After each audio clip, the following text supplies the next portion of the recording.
Almost చూస్తుంటే ICMR studies ప్రకారం 25 లక్షల మంది ఏటా గుండె జబ్బులో బారిన పడుతున్నారు. దీనికి గల కారణాలు ఏమని మీరు విశ్లేషిస్తారు? మనం హార్ట్ డిసీజ్కి ఎన్నో రిస్క్ ఫ్యాక్టర్స్ చెప్తాం కదా, బట్ నన్ను అడిగితే రెండే ఇంపార్టెంట్ రిస్క్ ఫ్యాక్టర్స్. స్కూల్లో పిల్లవాడు హార్ట్ అటాక్తో మృతి, లేదా డ్యాన్స్ చేస్తూ కుప్పకూలిన యువతి, అంటే వీరికి ముందేమైనా సిమ్టమ్స్ వస్తాయి యాక్చువల్గా, ఎస్పెషల్లీ బిలో 25 పీపుల్? ఏ రిస్క్ ఫ్యాక్టర్స్ లేకుండా, ఏ అలవాట్లు లేకుండా బిలో 20 ఇట్లా సడన్ డెత్ అయిందంటే జనరల్గా హార్ట్ అటాక్స్ కాదు.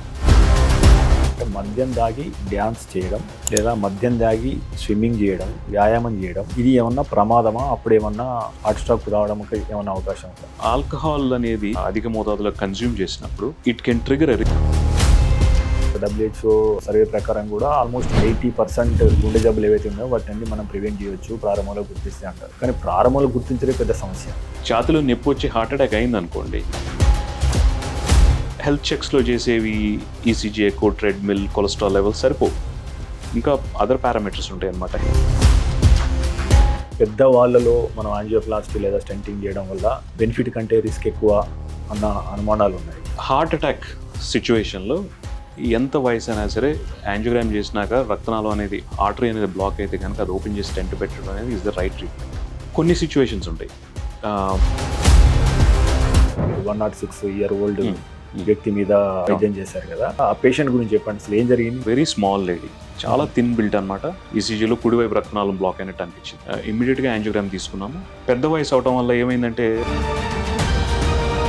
క్యాన్సర్ నయమైన వాళ్ళలో దాదాపుగా 20% మందికి గుండె జబ్బు వస్తున్నాయని మనకు స్టడీ చెప్తున్నాయి. ఇందులో వాస్తవం ఉందా? It's very important and good question. There are certain type of cancer chemotherapy drugs. ఒక డిస్క్లైమర్తో చెప్తాను, this doesn't mean we should not use those drugs. ఈ ఛాతిలో నొప్పో లేకపోతే ఫ్యాటిగో ఇవన్నీ జరుగుతున్నాయి అనుకున్నాం. ఆస్పిరిన్ లాంటి ట్యాబ్లెట్ వాడితే కొంతవరకు బ్లాకేజ్ని నిరోధిస్తుంది, ఇది వేసుకోండి అని చెప్పేసి అంటున్నారు. ఇది ఫ్యాక్టా కాదా?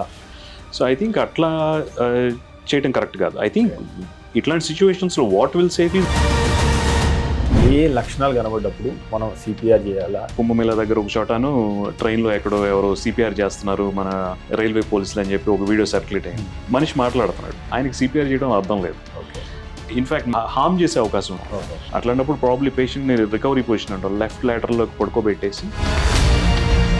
కరోనాలో చాలా మంది అవసరం లేకుండా సిటీ స్కాన్లు చేయాల్సిన అవసరం వచ్చింది. వాటితోని గుండె సంబంధ వ్యాధులు ఏమైనా బయటపడి ఎక్కువ మందికి స్క్రీనింగ్ జరిగి మేలు జరిగిన పరిస్థితులు ఉన్నాయా? కరోనా ఏం చేసిందంటే బ్లడ్ని, కరోనా తర్వాత ఇచ్చిన వ్యాక్సిన్స్ వల్ల హార్ట్ డిసీజ్ పెరిగింది అని. హార్ట్ ఫెయిల్యూర్కి హార్ట్ అటాక్ మధ్య తేడా ఏంటి? హార్ట్ ఫెయిల్యూర్ అంటే ఏంటంటే ఆ పదంలోనే ఉంది, అంటే హార్ట్ ఆగిపోవటం కాదు. Heart attack is different. Heart attack అంటే ఏంటి? హైపర్ టెన్షన్ అనేది గుండె జబ్బులకి ఏ రకంగా కారణమవుతుంది? బీపీ ఉన్న మనుషుల్లో హార్ట్ అనేది one of the major problem with blood pressure is future risk. Obesity పెరుగుతుంది, వీరికి ఎందుకు గుండె జబ్బులు పెరిగే అవకాశం ఉంటుంది? ఒబెసిటీతో ఏమేమైతే చూస్తున్నామో అయ్యే మనకు కూడా జరగబోయేది. One of the main culprits is ఏం తింటే హార్ట్ రిస్క్ పెరుగుతుంది? తెల్ల ఫుడ్ ఐటమ్స్ అన్ని replace it with brown food items, right? White rice, 4-legged animal meet avoid. అంటే పామ్ ఆయిల్ డెఫినెట్గా అవాయిడ్ చేయాలి. Olive oil Indian style of cooking పనికిరాదు. పుట్టుకతోనే గుండె జబ్బులు 1.3% వస్తున్నాయని చెప్పేసి ప్రపంచ ఆరోగ్య సంస్థ చెప్తుంది కదా, దీన్ని మనం ప్రారంభంలో ఎందుకు గుర్తించలేకపోతున్నాం? చాలా ఊర్లో చూస్తే ఇప్పుడు టిఫా స్కాన్స్ అని అన్నీ చేస్తున్నారు కదా, అయినా కూడా ఎందుకు ఇంత చూస్తున్నాం అంటే ఐ థింక్ సో డయాబెటీస్కు హార్ట్ డిసీజ్కు ఉన్న సంబంధం ఏంటి?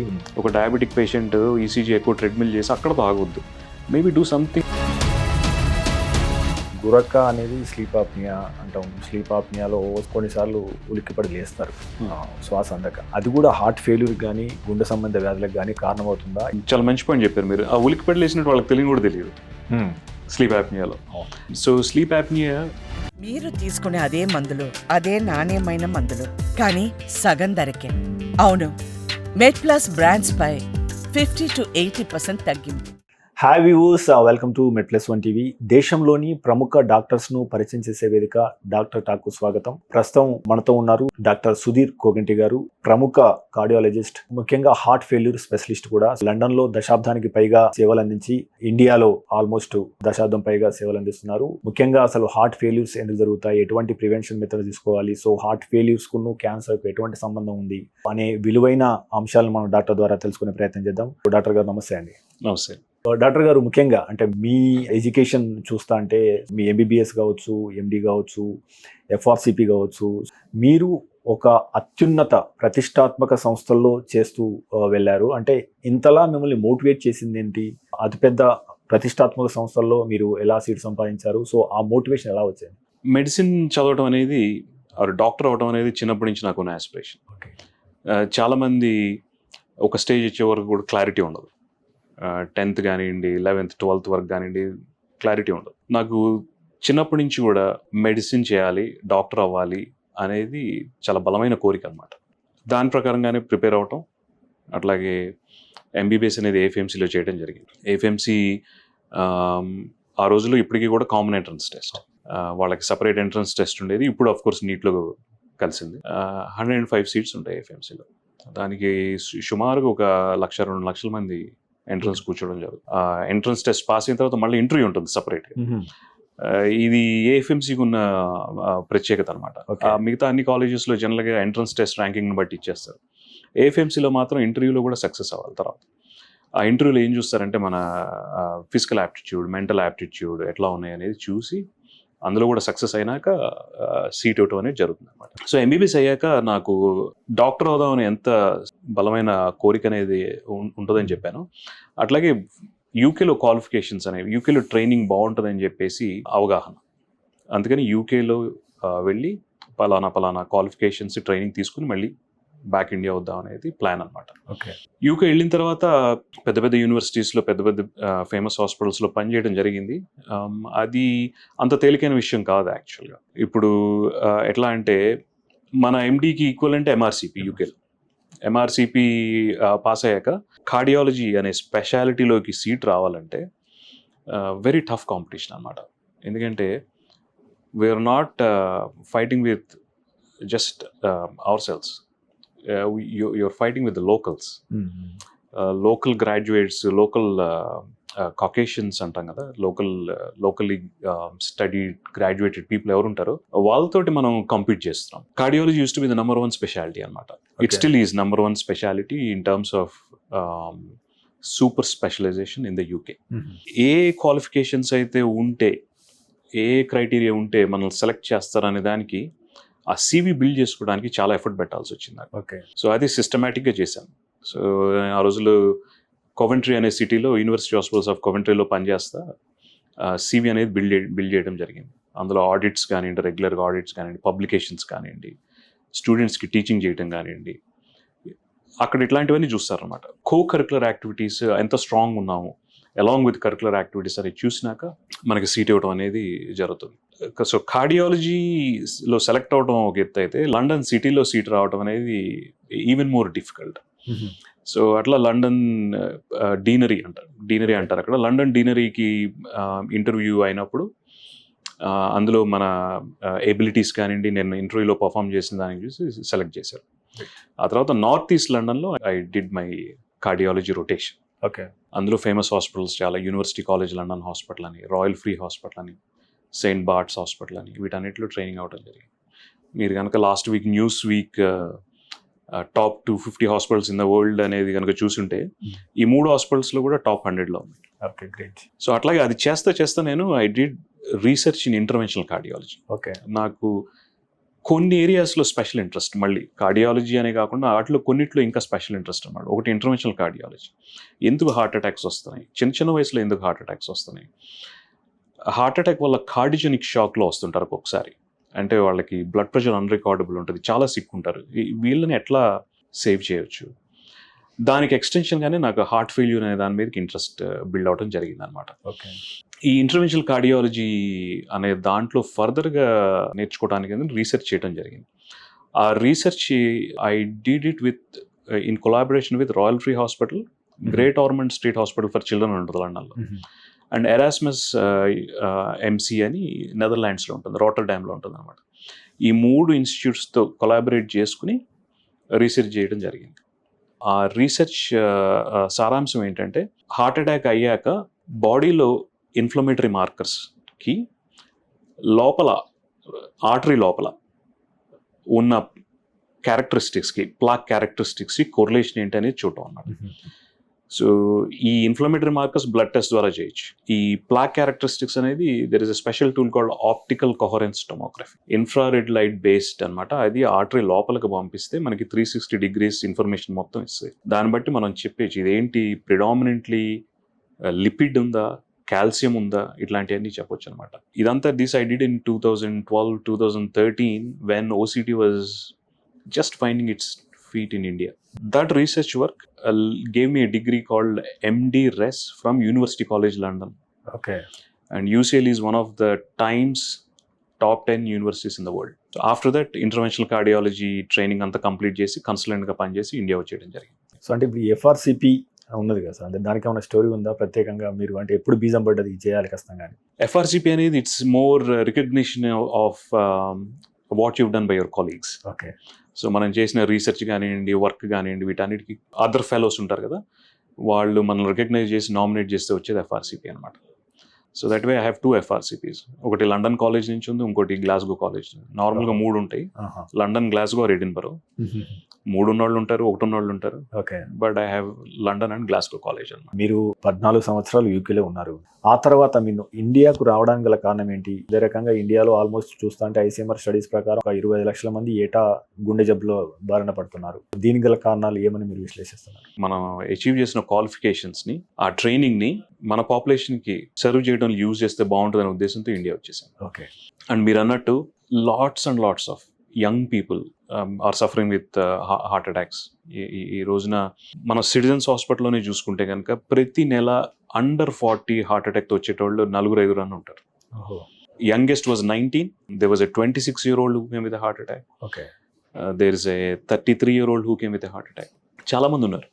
బట్ ఏంటంటే నేను ఇందాక మీకు చెప్పిన ట్రైనింగ్, రీసెర్చ్ అనే దాంట్లో ఆ అవగాహనతోటి వీళ్ళని ట్రీట్ చేసే విధానంలో మార్పు తీసుకొచ్చాం. అంటే ఇంకా నేను అనుకోవడం వైడ్ స్ప్రెడ్గా అయితే రాలేదు, అట్లీస్ట్ మన హాస్పిటల్ అయితే డెఫినెట్గా జరుగుతుంది. ఇప్పటికీ కూడా చాలా చోట్ల ఏం జరుగుతుందంటే, ఇట్లాంటి యంగ్స్టర్స్ అందరికీ కూడా హార్ట్ అటాక్ రాగానే యాంజియోగ్రామ్ చేయడం, బ్లాక్ ఉంటుంది, అది ఓపెన్ చేసి స్టెంట్ పెట్టడం జరుగుతుంది. కాకపోతే నా పరిశోధనలో తేలింది ఏంటంటే, వీళ్ళందరికీ కూడా బ్లడ్ క్లాట్ ఉంటుంది కానీ అక్కడ యాక్చువల్గా బ్లాక్ అనేది ఉండదు. There is a phenomenon called plaque erosion. And ఆ కొలెస్ట్రాల్ ప్లాక్ అనేది చిన్నగా ఇట్లా ఎరోడ్ అయ్యి దాని మీద బ్లడ్ క్లాట్ అవుతుంది అనమాట. ఇది ఎక్కువ యంగ్స్టర్స్లో చూస్తాం, స్మోకర్స్లో చూస్తాం, యంగ్స్టర్స్ అండ్ స్మోకర్స్లో. వీళ్ళకి కనుక మనం ఆ బ్లడ్ క్లాట్ తీసేసి, ఆ తీసే ఇన్స్ట్రుమెంట్స్ ఉంటాయి, ఆ బ్లడ్ క్లాట్ సక్ చేసే ఇన్స్ట్రుమెంట్స్ యూజ్ చేసి క్లాట్ క్లియర్ చేసేసి ఆ OCT అనేది యూజ్ చేసి చూస్తే క్లియర్గా అర్థమైపోతుంది మనకి. అప్పుడు స్టెంట్ పెట్టాల్సిన అవసరం ఉండదు. ఓకే. ఇట్లా చాలా మందికి స్టెంట్ పెట్టకుండా బ్లడ్ థిన్నర్స్ పెట్టేసి ఇంటికి పంపించడం జరుగుతుంది. వాళ్ళందరికీ మళ్ళీ తర్వాత ఫాలో అప్ యాంజియోగ్రామ్ తీసుకొచ్చి చూస్తే నెల తర్వాత, 6 వారాల తర్వాత కంప్లీట్గా హీల్ అయిపోయి ఉంటుంది. అక్కడ బ్లాక్ అనేది కూడా కనపడదు అనమాట.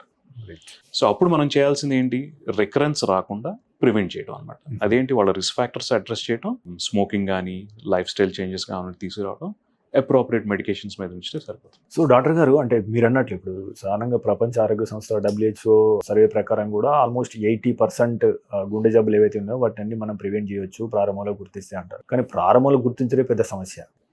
యాక్చువల్గా వాళ్ళకి ఫెటిక్ కావచ్చు, మిగతా లక్షణాలు, ఛాతీలో నొప్పి కావచ్చు, అంటే కొందరు అసలు ఎటువంటి లక్షణం ఇది గుండె జబ్బు అని తెలుసుకోవడానికి చాలా సతమతమవుతూ ఉంటారు. సో టు ప్రివెంట్, అంటే ఇప్పుడు ఏదైతే అంటే ఇది గుండె జబ్బు లేదా గుండెకు సంబంధించిన ఏదో రకమైన ఇబ్బంది ఉంది అని తెలుసుకోవడం ఎలా? సో ఒకటి వెరీ ఇంపార్టెంట్ పాయింట్ ఇక్కడ, మీరు అన్నట్టు ఛాతీలో నొప్పి వచ్చి హార్ట్ అటాక్ అయింది అనుకోండి, that's a symptom. Heart attack it self is a symptom of blacks అన్నమాట. సో ఇప్పుడు గుండె రక్తంలో బ్లాక్స్ ఉన్నాయి అనుకోండి, ఎట్లాంటి ఇబ్బంది రావచ్చు, నడిచేటప్పుడు ఆయాసం రావచ్చు, ఛాతీలో బరువు అనిపించవచ్చు, యాంజినా పెక్టోరిస్ అంటాం. ఒక్కొక్కసారి తక్కువ ఎగ్జర్షన్ తోటి తక్కువ యాక్టివిటీస్ రావచ్చు, లేదా సడన్గా హార్ట్ అటాక్ తోటి ప్రెజెంట్ అవ్వచ్చు. అది ఆల్రెడీ సిమ్టమ్ అన్నమాట, అంటే అప్పటికే లేట్ అయిపోయింది. సో ఇంకా ముందు గుర్తించాలి మనం. ఓకే. నేను కూడా మనకి చాలా వరకు పబ్లిక్లో కొంచెం ఎడ్యుకేటెడ్ మిడిల్ క్లాస్ అండ్ అబోవ్కి కొంత అవేర్నెస్ అయితే ఉంది.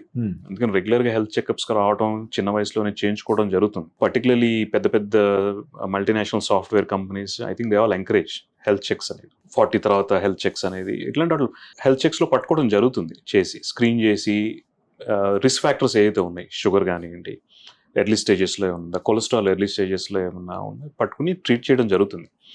కాకపోతే వన్ వెరీ ఇంపార్టెంట్ పాయింట్ ఏంటంటే ఇంకా చిన్న వయసులో చూస్తున్నాం కదా, వాళ్ళని ఎట్లా ఎక్కడి నుంచి స్క్రీనింగ్ స్టార్ట్ చేయాలి.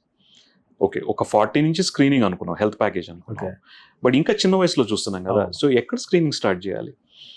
Particularly atherosclerotic coronary artery disease అంటే కొలెస్ట్రాల్ వల్ల వాటి వల్ల వచ్చే బ్లాక్స్ని ఇవి చాలా ఎర్లీగా ఫామ్ అవుతాయి.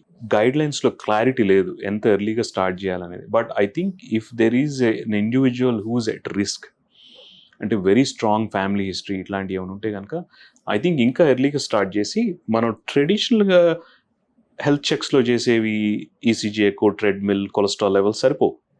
ఇంకా అదర్ పారామీటర్స్ ఉంటాయి అనమాట, హెచ్ఎస్సిఆర్పి అని, ఎపోలైపోప్రోటీన్ అని, లైపోప్రోటీన్ అని, ఇట్లాంటివన్నీ ఉంటాయి. అవన్నీ కూడా ఇంకార్పొరేట్ చేసి ఏంటి ఈ పర్టికులర్ ఇండివిజువల్కి నెక్స్ట్ 10 yearsలో గుండె జబ్బు వచ్చే రిస్క్ ఏంటి అనేది అసెస్ చేసి చేయటం ఇంపార్టెంట్.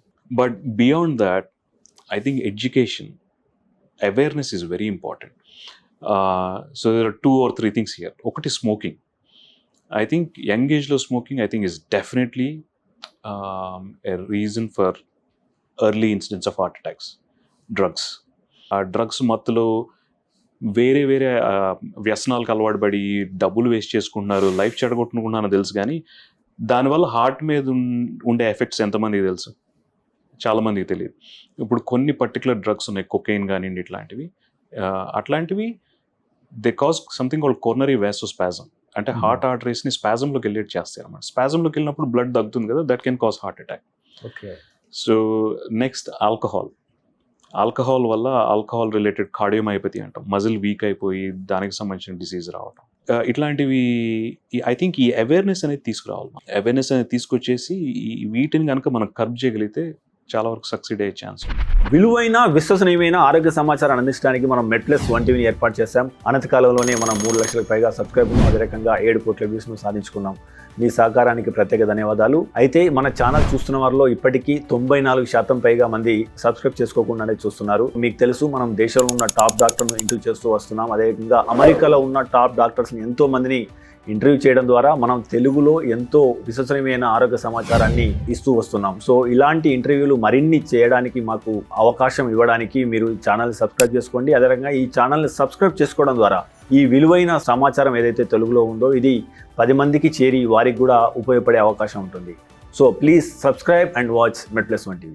డాక్టర్ గారు, అంటే ముఖ్యంగా ఇప్పుడు ఈ మధ్య చూస్తున్నాం కదా, స్కూల్లో పిల్లవాడు హార్ట్ అటాక్తో మృతి, లేదా డ్యాన్స్ చేస్తూ కుప్పకూలిన యువతి, లేదా బరాత్ చేస్తూ యువకుడు మృతి. అంటే వీరికి ముందేమైనా సిమ్టమ్స్ వస్తాయి యాక్చువల్గా?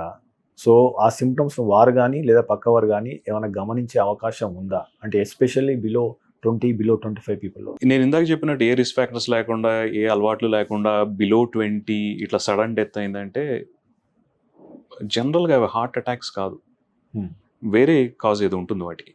ఓకే, అంటే కంజెనెట్లుగా జన్యుపరంగా ఏమన్నా వచ్చిన జబ్బులు, ఛానలోపతీస్ కానివ్వండి, కార్డియోమైపతీస్ అంటాం, అంటే మజిల్ అబ్నార్మాలిటీస్ కానివ్వండి, హైపర్ట్రోఫిక్ కార్డియోమైపతి అని, డైలేటెడ్ కార్డియోమైపతి అని, ఇట్లాంటి డిసీజెస్ ఏ ఉండొచ్చు వాళ్ళకి. సో వాళ్ళకి సిమ్టమ్స్ ఉండొచ్చు, ఉండకపోవచ్చు, అదే ప్రెజెంటింగ్ సిమ్టమ్ కావచ్చు. సాధారణ ఇప్పుడు యాంజియోప్లాస్టీ కానీ స్టంటింగ్ కానీ, అంటే ఇది అపోహన వాస్తవం తెలియదు, చాలా అంటే పెద్ద వాళ్ళలో మనం యాంజియోప్లాస్టీ లేదా స్టంటింగ్ చేయడం వల్ల బెనిఫిట్ కంటే రిస్క్ ఎక్కువ అన్న అనుమానాలు ఉన్నాయి. సో మీకు అంటే యూ హ్యావ్ ఏ హిస్టరీ, మీరు 106-year-old వ్యక్తి మీద వైద్యం చేశారు కదా, సో ఈ రిస్క్ వర్సెస్ బెనిఫిట్ని మాకు వివరిస్తారా? అదే రకంగా ఆ పేషెంట్ గురించి చెప్పండి, అసలు ఏం జరిగింది? మీరు ఈ 106 ఏళ్ళ వ్యక్తి మీద అంటే ఏం వైద్యం చేశారు? హార్ట్ అటాక్ సిచ్యువేషన్లో ఎంత వయసు అయినా సరే యాంజియోగ్రామ్ చేసినాక రక్తనాళం అనేది, ఆర్టరీ అనేది బ్లాక్ అయితే కనుక అది ఓపెన్ చేసి స్టెంట్ పెట్టడం అనేది ఈజ్ ద రైట్ ట్రీట్మెంట్. వయసుతో నిమిత్తం లేదు అది. ఓకే, ఎందుకంటే హార్ట్ అటాక్ అయినప్పుడు ఇక ట్రీట్మెంట్ ఇవ్వాల్సిందే. అది కొన్ని సిచ్యువేషన్స్ ఉంటాయి, పెద్ద వయసు ప్రెడిక్టబుల్ సిమ్టమ్స్ ఉంటాయి. అంటే 1 కిలోమీటర్ నడిస్తే నాకు నొప్పి వస్తుంది, 2 కిలోమీటర్లు నడిస్తే నాకు నొప్పి వస్తుంది. వాళ్ళకి ఐ థింక్ మనం 1-2 సార్లు ఆలోచించి యాంజియోగ్రామ్ చేసి చూసుకోవాలి, బ్లాక్స్ ఎట్లా ఉన్నాయని చూసుకోవాలి. అందులో కూడా కొన్ని సర్టెన్ టైప్స్ ఆఫ్ బ్లాక్స్ ఉంటాయి. కొన్ని ఇంపార్టెంట్ ఏరియాస్ని వదలటం మంచిది కాదు. బట్ జనరల్గా అట్లాంటి సిచ్యువేషన్స్లో మెడిసిన్స్ ట్రై చేయడంలో తప్పలేదు. మెడిసిన్స్ కనుక పనిచేసినాయి అనుకోండి, you can keep going with that. So 2 things అనమాట. హార్ట్ అటాక్ జనరల్గా always right thing to treat it with a stent. Stable సిచ్యువేషన్లో ప్రెడిక్టబుల్ సిమ్టమ్స్ ఉన్నప్పుడు మెడిసిన్స్ ట్రై చేసి మెడిసిన్స్ అవ్వకపోతేనే అప్పుడు స్టెంట్స్ అనేది డెసిషన్ తీసుకోవచ్చు. Okay. సో ఐ థింక్ మీ ఇండికేషన్ రోబస్ట్గా ఉన్నప్పుడు ఐ థింక్ సైడ్ ఎఫెక్ట్స్ కానివ్వండి, ఈ నష్టాలు ఇవన్నీ నేను అనుకోవటం ఫ్యాక్టర్ అవ్వని నా ఉద్దేశం. ఎప్పుడైతే మన ఇండికేషన్ కొంచెం సాఫ్ట్గా ఉంటేనే మనం ఇట్లాంటి వాటన్నిటి గురించి భయపడాల్సి వస్తుంది, బాధపడాల్సి వస్తుంది. Okay.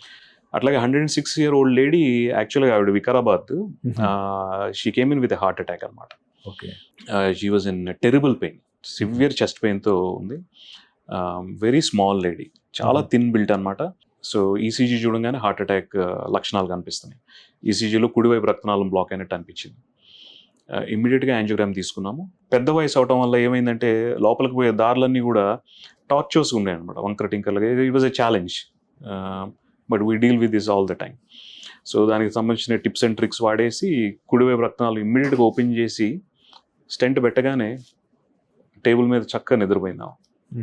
ఇంకా నొప్పి లేదు, ఏమీ లేదనమాట, నిద్రపోయింది. ఆ తర్వాత 2 days తర్వాత డిశ్చార్జ్ చేయడం జరిగింది. ఆ తర్వాత రెగ్యులర్గా ఫాలోఅప్కి వచ్చేవాళ్ళు. I came to know she passed away at 110. ఓహో. సో మీరు ఇంకొక 4 4 సంవత్సరాలు. గ్రేట్. వాళ్ళ అబ్బాయి ఉండేవాళ్ళు, ఆవిడికి if I remember well I think 7 పిల్లలు అనుకుంటా. పెద్ద అబ్బాయి whose almost like late 70s దగ్గరుండి తీసుకొచ్చేవాడు. ఇప్పుడు మీరు తీసుకునే అదే మందులు, అదే నాణ్యమైన మందులు, కానీ సగం ధరకే. అవును, MedPlus బ్రాండ్స్ పై 50 to 80% తగ్గింపు. క్యాన్సర్ నయమైన తర్వాత బికాస్ ఆఫ్ క్యాన్సర్ ట్రీట్మెంటా, మిగతా ఏదైనా రీజన్సా? క్యాన్సర్ నయమైన వాళ్ళు దాదాపుగా 20% మందికి గుండె జబ్బులు వస్తున్నాయి లేదా హార్ట్ స్ట్రోక్ వైపుగా వాళ్ళకు వస్తున్నాయని మనకు స్టడీ చెప్తున్నాయి. ఇందులో వాస్తవం ఉందా? సో దీనికి గల కారణాలు ఏంటి? So that's very important and good question. దీంట్లో 2-3 ఆస్పెక్ట్స్ ఉన్నాయి. ఒకటి, క్యాన్సర్కి సంబంధించిన ట్రీట్మెంట్ చాలా అడ్వాన్స్ అయిపోయింది. సో క్యాన్సర్ తోటి ఒక 2 decades బ్యాక్ చూసుకుంటే సర్వైవల్ అంత బాగుండేది కాదు. ఇప్పుడు ట్రీట్మెంట్లో ఉన్న అడ్వాన్సెస్ తోటి, కీమోథెరపీ కానివ్వండి, వేరే వేరే లేటెస్ట్ డ్రగ్స్ వల్ల వచ్చిన అడ్వాన్సెస్ తోటి సర్వైవల్ బాగా పెంచేసేయగలిగాం. వీళ్ళు కూడా క్యాన్సర్ పేషెంట్స్ కూడా they're able to lead normal and relatively healthy and good quality of life for many years. So ఈ లాంజివిటీ పెరిగినప్పుడు ఆటోమేటిక్గా risk factors are going to catch up. Diabetes కానివ్వండి, బ్లడ్ ప్రెషర్ కానివ్వండి, ఇట్లాంటివన్నీ. దానివల్ల హార్ట్ డిసీజ్ అని ఇంకా న్యాచురల్గా ఎఫెక్ట్ చేస్తాయి కదా. వయసు పెరిగే కొద్దీ ఈ డిసీజ్ అని కూడా దే క్యాచ్ అప్ అన్నట్టు. అదొకటి. Second thing, there are certain type of cancer chemotherapy drugs. ఇది ఒక డిస్క్లైమర్తో చెప్తాను. This doesn't mean we should not use those drugs. ఈ particular chemotherapy drugs they really improve the survival by controlling the cancer అన్నమాట. Particularly breast క్యాన్సర్లో anthracycline group of drugs అని వాడతాం. వాటితోటి కార్డియోమైపతి వచ్చే ఛాన్సెస్ డౌన్ ద లైన్ కొంచెం ఎక్కువ అనమాట. ట్రీట్మెంట్ వాడుతున్నప్పుడు కానివ్వండి, తర్వాత కానివ్వండి. అట్లాగే కొన్ని లేటెస్ట్ కీమోథెరపీ డ్రగ్స్ కూడా వచ్చేసాయి ఇప్పుడు. టైరోసిన్ కైనేస్ ఇన్హిబిటర్స్ అని, ఇమ్యూన్ చెక్ పాయింట్ ఇన్హిబిటర్స్ అని. వీటితోటి ఏమవుతుందంటే కొన్ని మనకి హార్ట్ అటాక్స్కి, కార్డియాక్ డిసీజ్కి సంబంధించిన రిస్క్ ఫ్యాక్టర్స్ ఉన్నాయి చూసారా, డయాబెటీస్ కానివ్వండి, హైపర్ టెన్షన్ కానీ, ఆ ఇన్సిడెన్స్ పెరుగుతుంది అనమాట. Okay. And as a result heart disease అనేవి కూడా పెరుగుతాయి. ఇంతకుముందు మనం ఆల్కహాల్ అనేది గుండె జబ్బులకి కారణం అని చెప్పేసి మాట్లాడుకున్నాక, అంటే ఈ మధ్య కొన్నిసార్లు చూసినట్లు పెళ్ళిళ్ళు కుప్పకూలినప్పుడు వాళ్ళు మద్యం దాగి ఉంటున్నారు కొంతమంది. అంటే మద్యం దాగి డ్యాన్స్ చేయడం, లేదా మద్యం దాగి స్విమ్మింగ్ చేయడం, వ్యాయామం చేయడం, కొంతమంది మద్యం దాగి బెట్లు పెట్టుకొని ఆటలాడడం, పరిగెత్తడం, లేదా ఇంకేమన్నా ఆటలాడడం. ఇది ఏమన్నా ప్రమాదమా? అప్పుడు ఏమన్నా హార్ట్ స్ట్రోక్ రావడానికి ఏమన్నా అవకాశం ఉందా? ఆల్కహాల్ అనేది శృతి మించి తాగినప్పుడు, అధిక మోతాదులో కన్జ్యూమ్ చేసినప్పుడు it can trigger arrhythmias. Okay. Irregular heart beats అంటాం కదా, ఇర్రెగ్యులర్ హార్ట్ రిథమ్స్ అంటాం, అట్లాంటి ట్రిగర్ చేయగలుగుతుంది. బట్ జనరల్గా మనం చూసే రిథమ్ ప్రాబ్లం అంటే ఏట్రల్ ఫిబ్రిలేషన్ అనేది ఒకటి ఉంటుంది అనమాట. అది దానివల్ల సడన్ డెత్ అనేది జరగదు. ఏట్రల్ ఫిబ్రిలేషన్ అనేది రావచ్చు, దాంతో గుండె దడగా పాల్పిటేషన్స్ లాగా అనిపించి మన నోటీస్ రాదు, దాన్ని ట్రీట్ చేయడం జరుగుతుంది. కాకపోతే ప్రీ ఎగ్జిస్టింగ్ హార్ట్ డిసీజ్ ఏమైనా ఉన్నాయనుకోండి, మనం బిగినింగ్లో అనుకున్నట్టు హైపర్ట్రోఫిక్ కార్డియోమైపతి కానీ, డైలేటెడ్ కార్డియోమైపతి కానీ, ఆర్ ఆల్రెడీ ఇంతకుముందు స్టెంట్స్ అవి కొంచెం హార్ట్ పంపింగ్ అనేది వీక్ ఉన్నది అట్లాంటి వాళ్ళు చేస్తే కనుక డెఫినెట్గా అవకాశం ఉంది. ఓకే. ఎక్కువ ఆల్కహాల్ కన్జ్యూమ్ చేసి మన ఎగ్జర్షనల్ ఎబిలిటీస్ ఏంటో లిమిటేషన్స్ ఏం తెలియకుండా చేసినప్పుడు that same alcohol can be an irritant and trigger arrhythmias, okay. And some of those arrhythmias can be dangerous and they can cause heart attack. So doctor గారు, అంటే మనం first aid గురించి మాట్లాడినప్పుడు, so సరే ఎవరికన్నా మన వారికో లేదా మనకి ఏదైనా ఇన్సిడెంట్ జరిగింది అనుకుందాం, గుండెకి సంబంధించిన జరిగింది, హార్ట్ స్ట్రోక్ లాగా కనబడుతుంది, సో ఛాతిలో నొప్పో లేకపోతే ఫ్యాటిగో ఇవన్నీ జరుగుతున్నాయి అనుకున్నప్పుడు, అంటే మనం వాట్సాప్లో ఒక మెసేజ్ చెక్కలు కొడుతుంది, యాస్ప్రిన్ లాంటి ట్యాబ్లెట్ వాడితే కొంతవరకు బ్లాకేజ్ని నిరోధిస్తుంది, ఇది వేసుకోండి అని చెప్పేసి అంటున్నారు. ఇది ఫ్యాక్టా కాదా, దీని గురించి చెప్తారు? అట్లా సొంత వైద్యం చేయటం కరెక్ట్ కాదు. ఓకే. ఓకే, కొలాప్స్ అయ్యారు ఒకళ్ళు, అది ఏంటో తెలియకుండా మనం ఆస్ప్రిన్ ఇచ్చాం, ఫర్ ఎగ్జాంపుల్ వాళ్ళకి ఎక్కడైనా బ్లీడింగ్ అవుతుంది అనుకోండి, ఎంతవరకు సేఫ్ అది ఆస్ప్రిన్ అనేది? ఇంకా బ్లడ్ ఇంకా ఎక్కువ చేస్తుంది. కరెక్ట్. సో ఐ థింక్ అట్లా చేయటం కరెక్ట్ కాదు. ఐ థింక్ ఇట్లాంటి సిచ్యువేషన్స్ లో what will safe is basic life support. Okay.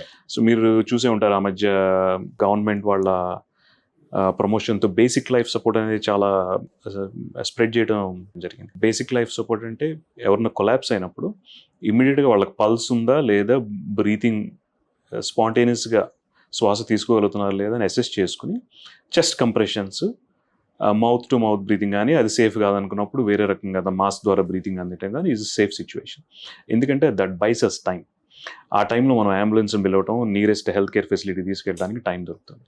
I think that is entirely acceptable and recommended. కాకపోతే ఇట్లా మెడికేషన్స్ పెట్టి బయింగ్ ద టైం అనేది ఐ డోంట్ అగ్రీ విత్. అంటే ఏ లక్షణాలు కనబడ్డప్పుడు మనం సిపిఆర్ చేయాలా, ఏ లక్షణాలు కనబడ్డప్పుడు హాస్పిటల్కు తీసుకెళ్లే సమయానికి ముందు చేయాల్సిన కార్యక్రమాలు ఏంటంటే ఏమైనా స్టాండర్డ్ ప్రొసీజర్స్ ఉన్నాయా, వాటి గురించి ఏమైనా చెప్తారు? సో మీరు చూసే ఉంటారు ఆ మధ్య కుంభమేళా దగ్గర ఒక చోటను ట్రైన్లో ఎక్కడో ఎవరో సిపిఆర్ చేస్తున్నారు మన రైల్వే పోలీసులు అని చెప్పి ఒక వీడియో సర్క్యులేట్ అయింది. మనిషి మాట్లాడుతున్నాడు, పేషెంట్ మాట్లాడుతున్నాడు, ఆయనకి సిపిఆర్ చేయడం అర్థం లేదు. ఓకే.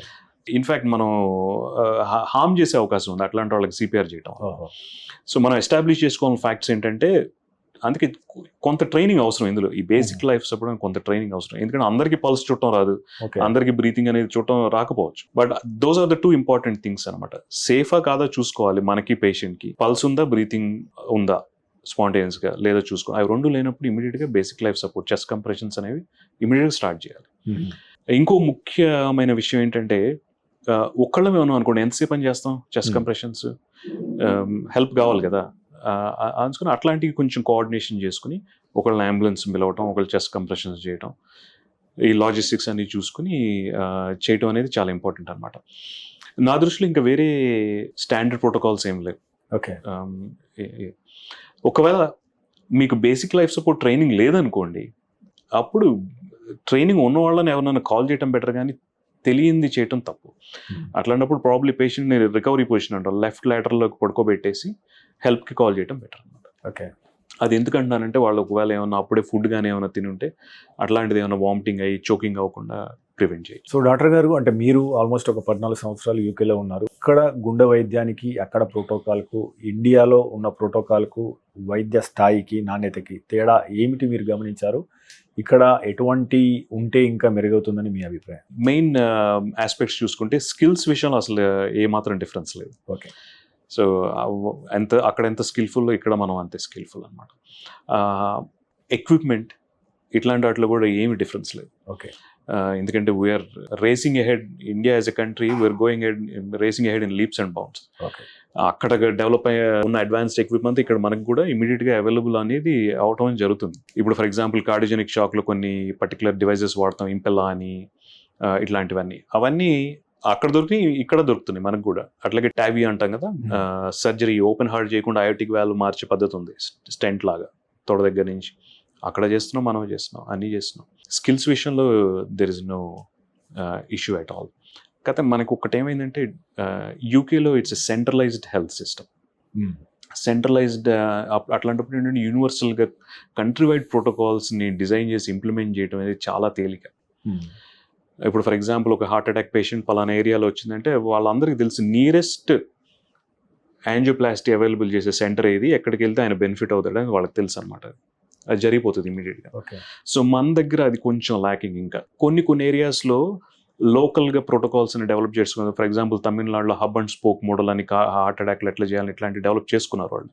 అట్లా సెంట్రలైజ్డ్గా ప్రోటోకాల్స్ అనేది కొంచెం అందులో కొంచెం మనం లాగింగ్ అనమాట. ఇప్పుడు ఫర్ ఎగ్జాంపుల్ ఆంధ్రప్రదేశ్లో రీసెంట్గా టెనెక్టప్లేజ్ అనే ఇంజెక్షన్ హార్ట్ అటాక్లో అందరికీ ఫ్రీగా ఇచ్చేస్తామని చెప్పి న్యూస్ వచ్చింది కదా. అట్లా అక్కడక్కడ లోకల్ స్టేట్స్లో లోకల్ ఏరియాస్లో బాగా జరుగుతుంది, కానీ as a nation, as a country, I think we need to have a universal policy. Second thing, UK is a public healthcare system, NHS. At the point of care, it's free of cost. అంటే patient ఎమర్జెన్సీలోకి enter అయితే డబ్బులు కట్టగలడా లేదా అనేది ఎక్కడ చూడరు. So treatment అనేది, life saving treatment అనేది irrespective of his paying abilities అందుతుంది. మనకు అది లేదు. ఐ థింక్ అందులో కూడా మనం ముందుకెళ్ళడానికి ట్రై చేస్తున్నాం. ఇప్పుడు ఆరోగ్యశ్రీ పథకం కానివ్వండి, ఇక్కడ అట్లాగే ఆయుష్మాన్ భారత్ కానీ, ఐ థింక్ ఆ డైరెక్షన్లోనే ఇంప్లిమెంట్ చేయడానికి ట్రై చేసినా, కానీ ఇట్స్ ఎ హ్యూజ్ కంట్రీ కదా, with almost 140 crore population. So అట్లాంటి వాటిలో కొంచెం డిఫికల్టీస్ అనమాట. And then another aspect is centralised health care system అవటం వల్ల యూకేలో ఏమవుతుందంటే రీసెర్చ్ అవుట్పుట్ అనేది చాలా రోబస్ట్గా, అగ్రెసివ్గా చేయొచ్చు అనమాట. ఇప్పుడు మీరు ట్రీట్ చేస్తున్న పేషెంట్స్ అందరూ ఒకే డేటాబేస్లోకి వెళ్తున్నారు అనుకోండి, అవుట్కమ్స్ చూడటం అనేది చాలా తేలిక కదా. మన దగ్గర అది లేదనమాట, స్కాటర్ అయిపోయింది. ఇప్పుడు there are so many speciality hospitals, corporate hospitals ఇట్లా ఉండేసరికి ఏంటంటే ఎవరి ఇండివిజువల్ ఎక్స్పీరియన్స్ అది మనం చెప్పగలుగుతున్నాం. As a country, I think our numbers are going to be huge then any other country. అది మనం మన ఎక్స్పీరియన్సెస్ ముందుకి చెప్పలేకపోతున్నాం. అందుకే గైడ్ లైన్స్ అనేది ఎప్పుడు డిజైన్ చేసినా కానీ, యూకేలో కానీ యూఎస్లో కానీ, అన్నీ కొన్ని వాళ్ళ సెంట్రిక్గా ఉంటాయి కానీ మన సెంట్రిక్గా ఉండవు. సో ఇంకోటి స్క్రీనింగ్ సార్, యాక్చువల్గా మనం అంటాం కదా, ఎర్లీ డిటెన్షన్ అనేది చాలా ఇంపార్టెంట్, ముఖ్యంగా గుండె సంబంధించిన వ్యాధుల విషయంలో, ఎందుకంటే టైం ఎక్కువ కాబట్టి. సో అక్కడ స్క్రీనింగ్ ఎలా ఉంటుంది? భారత్లో స్క్రీనింగ్కి ఏమన్నా స్టాండర్డ్ పొజిషన్స్ ఉన్నాయా? అంటే ఈ ఇంటర్వ్యూ ద్వారా చూసే ప్రేక్షకులకి ఎప్పుడు, అంటే ఏ వయసు దాటిన తర్వాత ఏ టెస్టులు చేయించుకోవడం ద్వారా వాళ్ళు గొప్ప ప్రమాదాల నుంచి తప్పించుకునే అవకాశం ఉంటుంది? అంటే ఒకటి, మనం imposed screening is also not right, ఎందుకంటే at the end of the privacy of the patient, privacy of the individual is important కదా. యూకేలో ఏం చేస్తారంటే జనరల్ ప్రాక్టీస్ నెట్వర్క్ అనేది వెరీ రోబస్ట్ ఉంటుంది. అంటే ప్రైమరీ కేర్ ఫిజిషియన్స్ అన్నట్టు వాళ్ళు they have a different flags అనమాట. వాళ్ళ సాఫ్ట్వేర్కి వెళ్తే అన్ని ఫ్లాగ్స్ ఉంటాయి. ఒక పర్టికులర్ ఇండివిజువల్ ఎంటర్ అవగానే, okay certain age individual of this height, this weight అనగానే అది అవుట్లైర్ రాగానే ఫ్లాగ్ చేస్తుంది.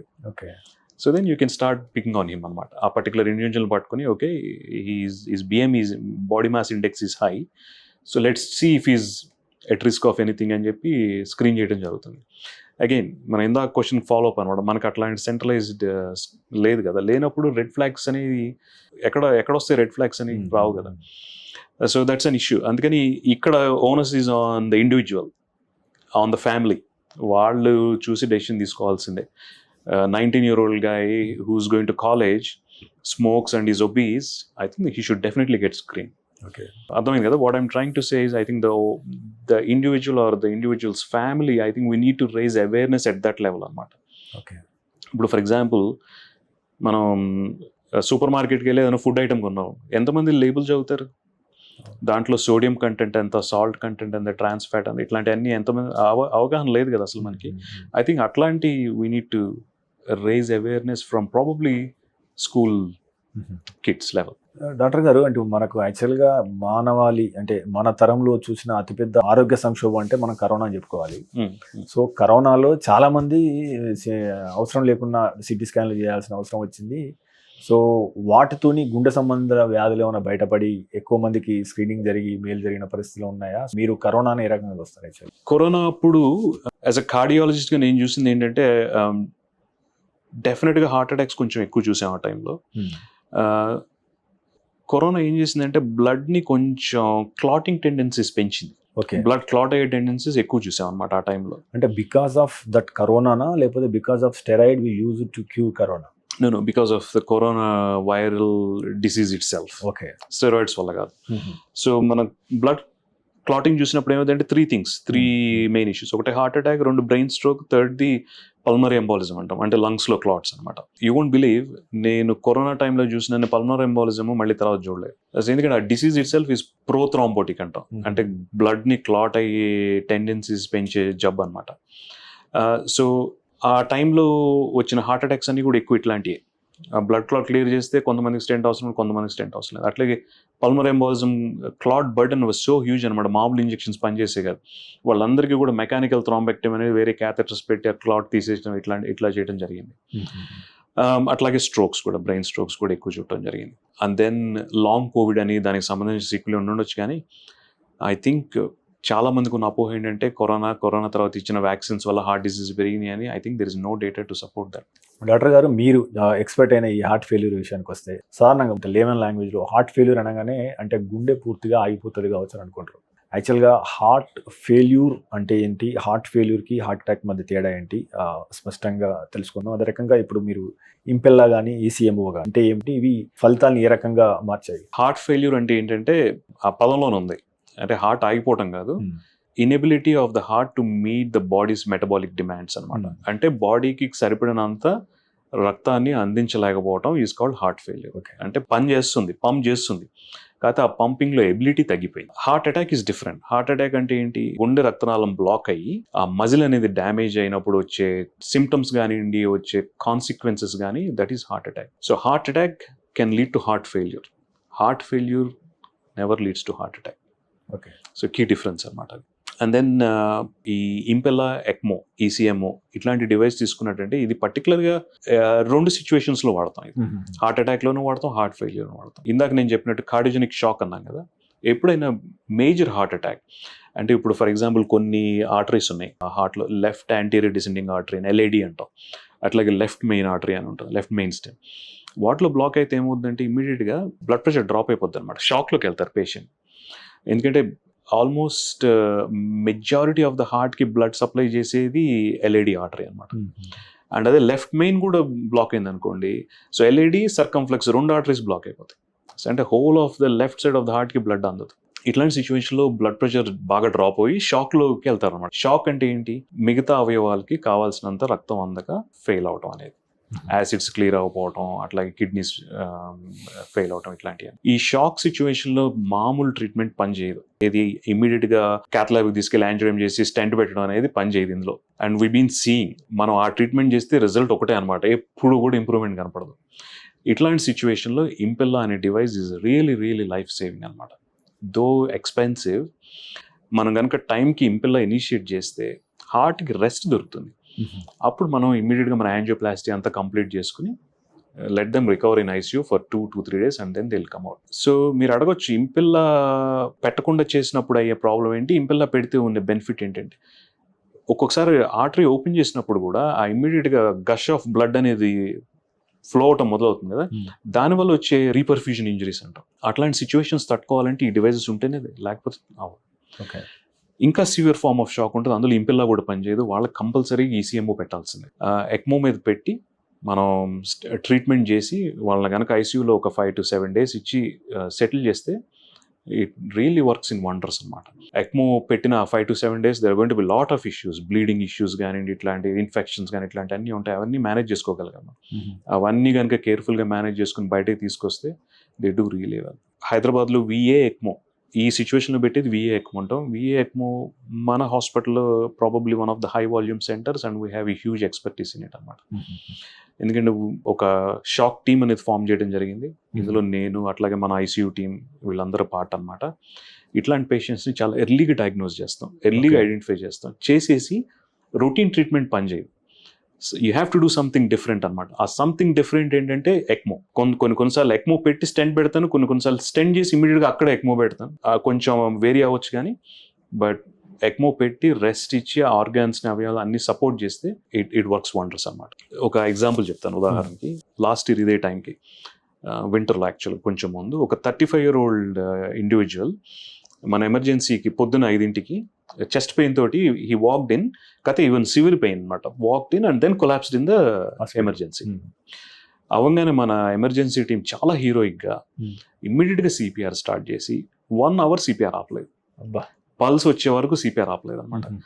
ఇమ్మీడియట్గా నాకు ఫోన్ చేశారు. నేను చెప్పాను, సిపిఆర్ ఆపొద్దు, continue non stop CPR, will activate the ECMO team అని చెప్పేసి చేసేసి నేను వచ్చాను. జస్ట్ వెయిటెడ్ 1 hour తర్వాత పల్స్ వచ్చింది. ఇమ్మీడియట్గా క్యాథ్ ల్యాబ్కి తీసుకెళ్ళాము. 2 ఆర్టరీస్ బ్లాక్ అని ఓపెన్ చేసి స్టెంట్స్ పెట్టేసి అక్కడే కాసేపు అబ్జర్వ్ చేశాను ఎట్లుంది, బీపీ ఇంప్రూవ్ అవుతుందా, యాసిడ్స్ అనేవి ఇంప్రూవ్ అవుతున్నాయా లేదా అనేది చూశాను. అవ్వట్లేదు.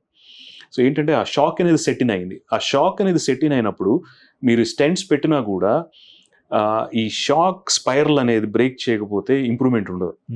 సో ఆ బ్లడ్ సప్లై ఇంప్రూవ్ అయ్యి దాని బెనిఫిషియల్ ఎఫెక్ట్స్ అనేది ఎక్స్ప్రెస్ అవ్వడానికి టైం కావాలి. ఆ టైం వరకు మనం ఏదో రకంగా సపోర్ట్ చేయాలి. ఎక్మో కానీ ఇంపెల్లా కానివ్వండి. ఆయనకి ఎక్మో పెట్టేసి క్యాత్ ల్యాబ్లో ఐసీయూలో 5 days we took care of him and he walked home after that. So ఈ సేవ్డ్ యువర్ లైఫ్. సో అంటే మీరు అన్నారు కదా సార్, ఇప్పుడు ఇంపెల్లా కానీ ఎక్మోక్ కానీ అంటే కొద్దిగా ఖర్చుతో కూడుకునే వ్యవహారం అని చెప్పేసి, యాక్చువల్గా ఎంత ఖర్చు అవుతుంది, దీనికి రేంజ్ ఏంటి? ప్రాబ్లం ఏంటంటే Impella is a US device అనమాట. ఇంపోర్ట్లో వీటితోటి కాస్ట్ పెరిగిపోతాయి కదా. సో అందుకని just the cost of the device itself is like 20 to 25 lakhs. On top of it ICU cost అని ఇట్లాంటివన్నీ ఉంటాయి కదా. సో కొంచెం కామన్ మ్యాన్కి ఈజ్ నాట్ ఈజీలీ అఫోర్డబుల్ కదా. ఎక్మో ఈజ్ లిటిల్ బెటర్ అండి. Most of the ECMO cost ఏంటంటే ఈజ్ ఐసీయూ స్టే కాస్ట్ కానివ్వండి, కన్జ్యూమబుల్స్ ఆ కిట్ కాస్ట్ కానివ్వండి, మనం యూజ్ చేసే supporting medications, antibiotics, ventilator cost కానివ్వండి.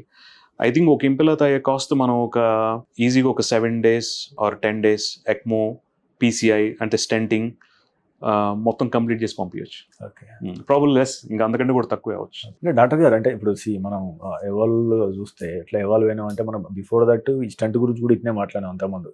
స్టంట్ అనేది ఇంపోర్ట్ చేసుకోవాలి, హయ్యర్ కాస్ట్ అని చెప్పేసి. దెన్ అంటే ఇండియన్ గవర్నమెంట్ కావచ్చు, అందరు కావచ్చు, దాని మీద చేసి ఇండియనైజ్డ్ చేసి ఇక్కడ మ్యానుఫ్యాక్చరింగ్ స్టార్ట్ చేసిన తర్వాత స్టంట్స్ ధరలు విపరీతంగా తగ్గడం. ఫ్యూచర్లో మనం ఇప్పుడున్న ఈ ఏది ఇంపెల్లా కావచ్చు, దీని ధరలు ఏమైనా తగ్గే అవకాశం ఉందా? ఆ దిశగా ఏమైనా ప్రయత్నాలు భారత ప్రభుత్వం? కొన్ని కంపెనీస్ దే ఆర్ డూయింగ్ ఇండిజినస్గా డెవలప్ చేయడానికి ట్రై చేస్తున్నాయి. ఇండిజినస్గా డెవలప్ అయితే డెఫినెట్గా కాస్ట్ తగ్గుతుంది. ఇప్పుడు ఫర్ ఎగ్జాంపుల్ టావీ వాల్వే ఉంది, యుఎస్ వాల్వ్ కాస్ట్ ఉంది, మన ఇండియన్ వాల్వ్ ఉంది. వీఆర్ వైడ్లీ యూజింగ్ ఇట్ అనమాట. అది ఇండియాలోనే యూజ్ చేస్తున్నాము. ఇప్పుడు now our valve is getting exported outside. యూరోప్లో, యూఎస్లో మన వాల్వ్ వాడుతున్నారు. Okay, so there is a huge difference in the cost. So అట్లా there are some companies working on it. ఇండిజినస్గా డెవలప్ అయితే మాత్రం డెఫినెట్గా కాస్ట్ తగ్గుతుంది, ఇంకా కామన్ మ్యాన్కి రీచ్ అయ్యే. ఇందులో ఇప్పుడు ఇంకోటి సార్, ఎజెక్షన్ ఫ్రాక్షన్ అంటాం కదా, ఈఎఫ్ అంటాం కదా, అది ఎందుకు that is important in heart failure? Ejection fraction is nothing but parametric of the heart pumping function. Heart ఎంత బాగా పంప్ చేస్తుంది లేదు అనే విషయం తెలిపేది ఎజెక్షన్ ఫ్రాక్షన్ అనమాట. అదొక్కటే, that's not A B all and end all data. ఎక్కువ 2D ఎక్కువ చూసుకుంటే వేరే రకరకాలు ఉంటాయి, బట్ కీ మెట్రిక్ ఇది. ఎజెక్షన్ ఫ్రాక్షన్ అంటే బ్లడ్ పంప్, మన లెఫ్ట్ వెంట్రికల్ ఎడం పక్క మెయిన్ పంపింగ్ చేంబర్ అంటాం కదా, ఆ పంప్ చేసే కెపాసిటీ చెప్పే మెట్రిక్ అది బేసిక్గా. నార్మల్గా 55 to 70% ఉండాలి. ఎనీథింగ్ లెస్ ఈజ్ అబ్ normal.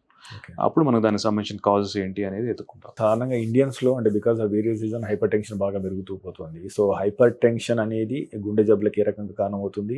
Hyper tension is definitely epidemic and we can call it a silent killer actually. ఎందుకంటే చాలా మందికి blood pressure, high blood pressure తెలియదు అనమాట. ఆ బ్యాక్గ్రౌండ్ లో చేసే డ్యామేజ్ చేసుకుంటూ పోతూ ఉంటుంది. హయ్యర్ బ్లడ్ ప్రెషర్ ఉన్నప్పుడు ఏమవుతుందండి, your heart needs to work extra hard to pump the same blood. BP ఉన్న వాళ్ళకి లేని వాళ్ళకి వ్యత్యాసం ఏంటంటే, బీపీ ఉన్న మనుషుల్లో హార్ట్ అనేది ఇంకా ఎక్స్ట్రా వర్క్ లోడ్ తోటి పంప్ చేయాల్సి వస్తుంది. అట్లాగే ఆ స్ట్రెస్ అనేది ఎక్కువ అనమాట హార్ట్ మీద. సో దీనివల్ల ఏమవుతుందంటే హార్ట్ లోపల ఇన్హెరిట్గా కొన్ని చేంజెస్ వచ్చేస్తాయి.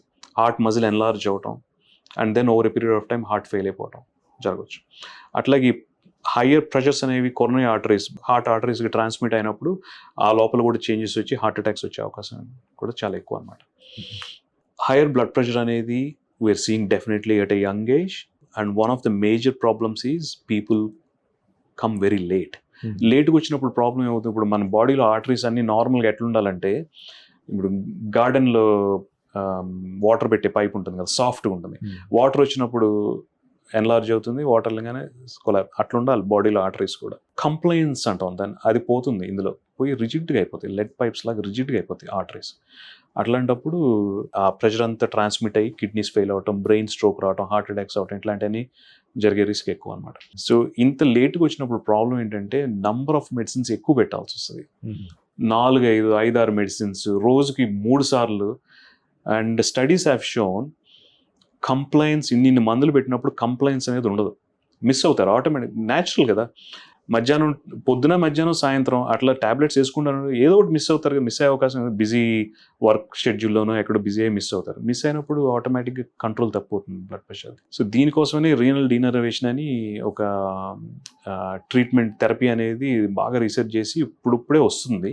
రీనల్ డీనర్వేషన్లో ఏం చూపించారంటే కిడ్నీ ఆర్టరీస్లో ఉంటాయి most of these blood pressure కంట్రోల్కి సిగ్నల్స్ అనమాట. ఆ ఆర్టరీస్ని కనుక మనం డీనర్వ్ అని చేస్తే స్టెంట్ లాగే పర్క్యూటేనియస్ టెక్నికే చేస్తే కనుక చాలా వరకు మందులు రిక్వైర్మెంట్ తగ్గే అవకాశం ఉంది బీపీ తగ్గడం వల్ల. వన్ మెయిన్ థింగ్ ఏంటంటే with blood pressure, one of the major problem with blood pressure is future risk of stroke. BP అంటే భయం ఎందుకు, బ్రెయిన్ స్ట్రోక్. అది ఈ రీనల్ డెరివేషన్ స్టడీస్లో ఏం చూపించిందంటే బ్లడ్ ప్రెషర్ నంబర్ ఎక్కువ తగ్గకపోయినా ఫ్యూచర్ రిస్క్ ఆఫ్ స్ట్రోక్స్ తగ్గిపోయింది. ఇండియాలో ఇప్పుడు సాధారణంగా ఒబెసిటీ పెరుగుతుంది, మనం హయ్యర్ బిఎంఐ అంటాం, సో సొఫిస్టికేటెడ్ లాంగ్వేజ్లో. బట్ ఏంటంటే వీరికి ఎందుకు గుండె జబ్బులు పెరిగే అవకాశం ఉంటుంది? భారత్లో నెక్స్ట్ 10 yearsలో ఈ ఊబకాయానికి సంబంధించి ఎలాంటి అంచనాలు ఉన్నాయి? మీరు ప్రజలకు ఇచ్చే సందేశం ఏంటి? సో ఆల్రెడీ యూఎస్లో చూస్తున్నాం, same I think we going to see here. Okay, అక్కడ ఒబిసిటీతో ఏమేమైతే చూస్తున్నామో అయ్యే మనకు కూడా జరగబోయేది. One of the main culprits is processed food. Easy level కూడా ఈ రోజుల్లో ప్రాసెస్డ్ ఫుడ్ అనేది బర్గర్స్ కానివ్వండి, పిజ్జాస్ కానివ్వండి, ఇట్లాంటి ఫ్రైడ్ చికెన్ ఇట్లాంటివన్నీ. ఒబిసిటీతో వచ్చే ప్రాబ్లం ఏంటంటే your activity goes down. Once you put on weight you're going to slow down. Blood pressure goes up. It has been shown numerous in many studies అనమాట. Wait పెరగగానే blood pressure పెరుగుతుంది. Your at risk of diabetes. ఎందుకంటే ఈ ఒబిసిటీలో accumulate అయిన fat అంతా ఏం చేస్తుంది, ఇన్సులిన్కి రెసిస్టెంట్గా అవుతుంది అనమాట. ఇన్సులిన్ పని చేయబోసే డయాబెటీస్ వస్తుంది, కొలెస్ట్రాల్ లెవెల్స్ పెరుగుతాయి. ఇవన్నీ మన ట్రెడిషనల్ రిస్క్ ఫ్యాక్టర్సే కదా హార్ట్ డిసీజ్ రావడానికి. సో వీటి వల్ల హార్ట్ డిసీజ్ కూడా పెరుగుతాయి అనమాట.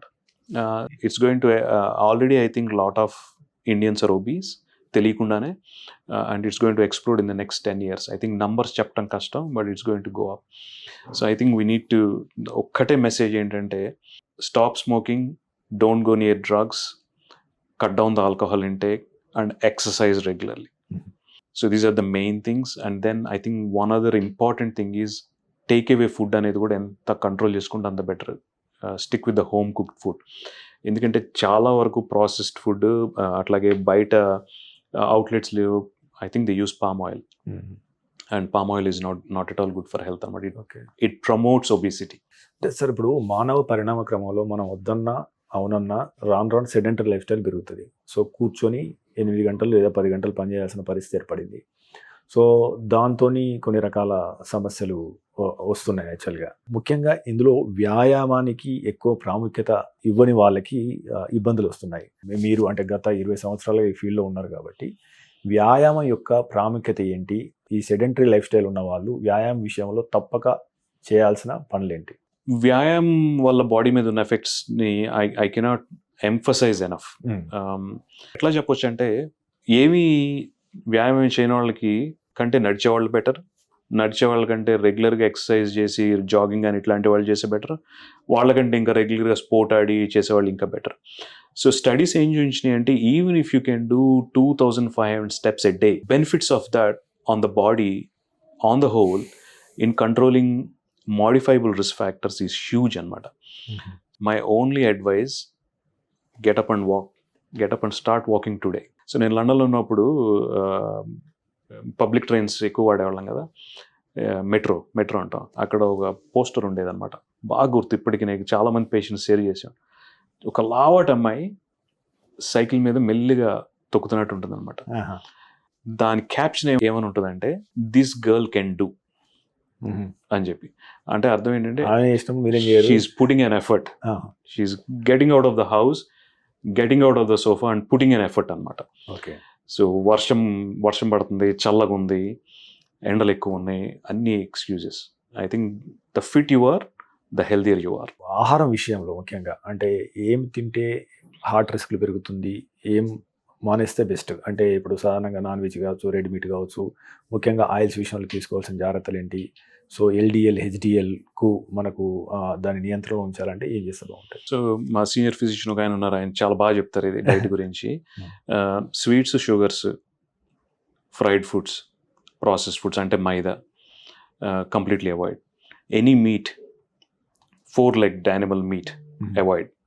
అంటే మటన్ ఇట్లాంటివన్నీ, పోర్క్, బీఫ్ ఇట్లాంటివన్నీ అవాయిడ్ అనమాట. Lean meat in moderation is okay, fish is okay, eggs are okay, ఇట్లా.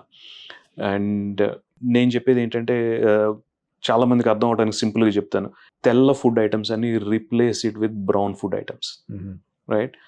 White rice replace it with brown rice, white pasta replace with brown pasta, white bread replace with brown bread.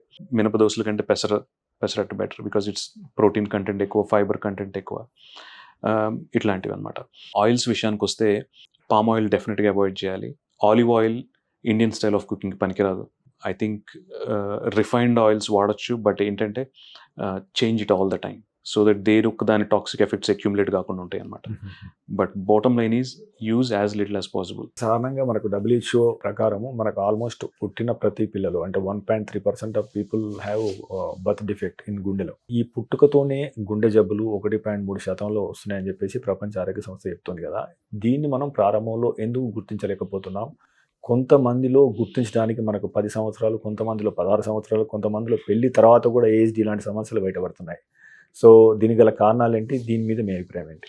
I think దీనికి ఒకటే కారణం ఏంటంటే, మీరు ఇంకో విషయం కూడా notice చేసి ఉంటే స్టాటిస్టిక్స్లో చాలామంది ఈ బర్త్ డిఫెక్ట్స్ అనేవి కొంచెం లో ఎకనామిక్ స్టేటస్ పాపులేషన్లో చూస్తాం, పూర్ పీపుల్లో చూస్తాం. సో దానికి అర్థం ఏంటంటే వాళ్ళకి స్క్రీనింగ్ టెస్ట్కి ఎఫోర్డబిలిటీ కానివ్వండి, అవేర్నెస్ లేకపోవడం అనమాట. ఇప్పుడు మీరు చాలా ఊర్లో చూస్తే ఇప్పుడు టిఫా స్కాన్స్ అని అన్నీ చేస్తున్నారు కదా.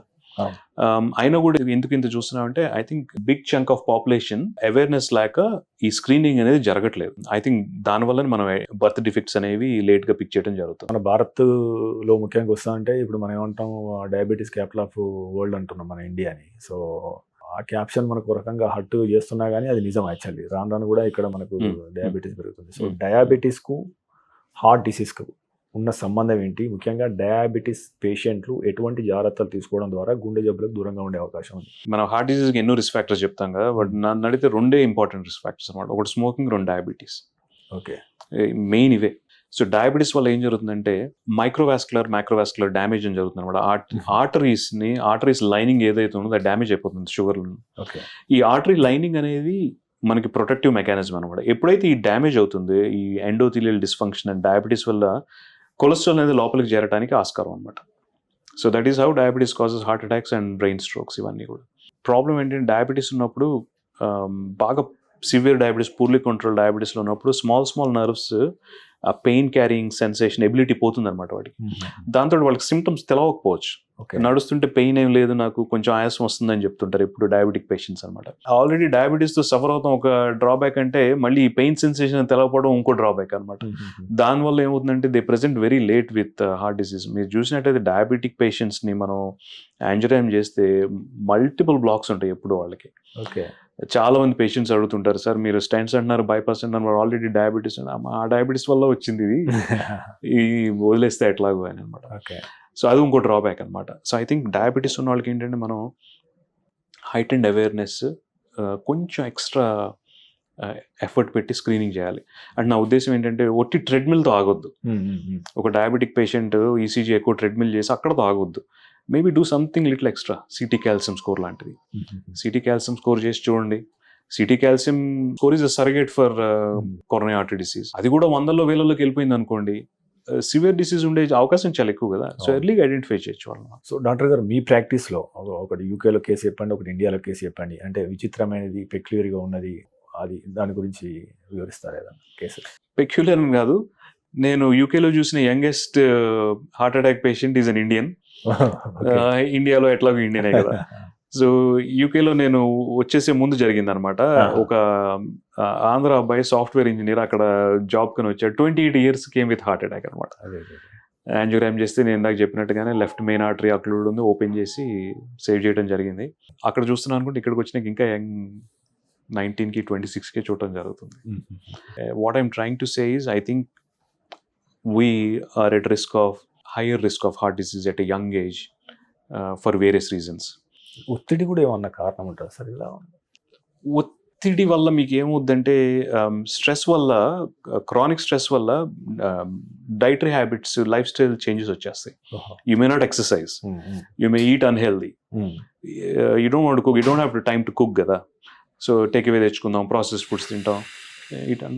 వినడానికి చాలా చిన్నగా ఉన్న గురక వస్తుంది సాధారణంగా మనిషికి. సో గురక అనేది స్లీప్ ఆప్నియా అంటాం. స్లీప్ ఆప్నియాలో కొన్నిసార్లు ఉలిక్కిపడి లేస్తారు శ్వాస అందక.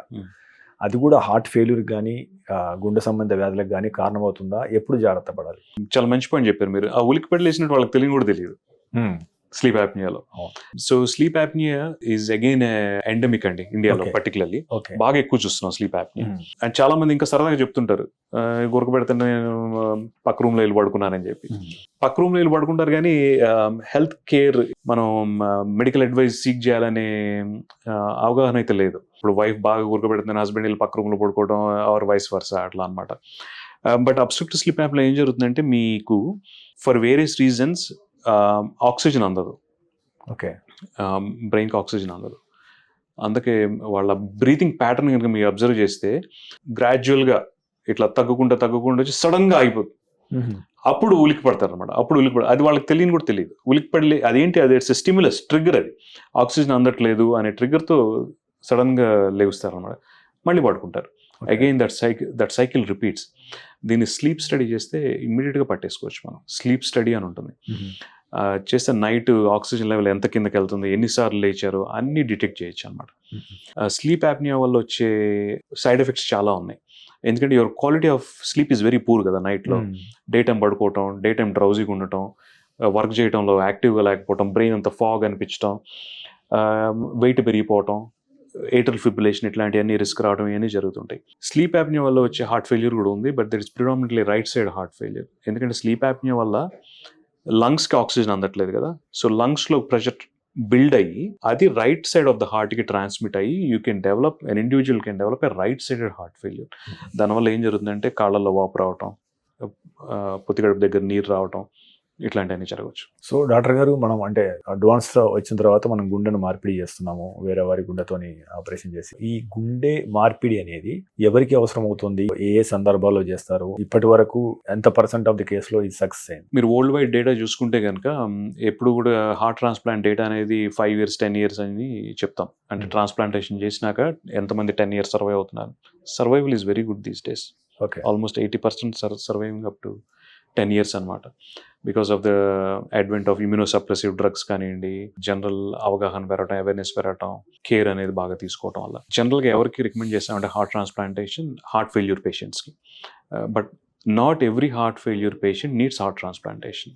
ఎవరికంటే హార్ట్ ఫెయిల్యూర్ వల్ల రికరెంట్ హాస్పిటలైజేషన్స్, హార్ట్ ఫెయిల్యూర్ తోటి సంవత్సరానికి 3-4 సార్లు హాస్పిటల్కి అడ్మిట్ కావటం, ఆ హార్ట్ ఫెయిల్యూర్లో వాడే మందులు ఏవైతే ఉన్నాయి కదా ఆ మందులు వాడే పరిస్థితి లేకపోవడం, ఎందుకంటే బీపీ సహకరించదు, లేకపోతే అబ్నార్మల్ హార్ట్ రిథమ్, వెంట్రికులర్ ఎరిథమియాస్ అంటాం, ఇట్లాంటివి రికరెంట్గా రావటం, ఇట్లాంటి సిచ్యువేషన్స్లో హార్ట్ ట్రాన్స్ప్లాంటేషన్ ఈజ్ ఇండికేటెడ్. అంటే మీరు అడ్వాన్స్డ్ కంట్రీస్లో కూడా ఎక్స్పీరియన్స్ ఉంది కాబట్టి, సో లాస్ట్ 10 yearsలో మీ విభాగంలో జరిగిన అభివృద్ధి ఏంటి in terms of technology, in terms of quality of వైద్యం విషయంలో?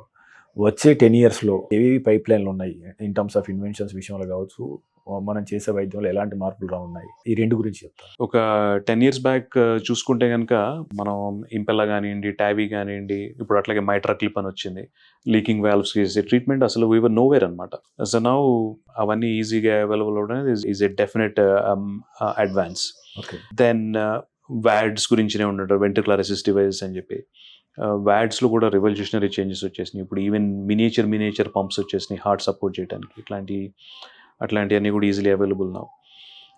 అండ్ దెన్ హార్ట్ ట్రాన్స్ప్లాంటేషన్ అనేది ఎట్లాగో మాట్లాడుకున్నాం మనం. But I think going forward, I think artificial intelligence is going to play a very important role. మనం ఇందాక అనుకున్నాం కదా యూకేలో red flags, this person is at risk అనేది.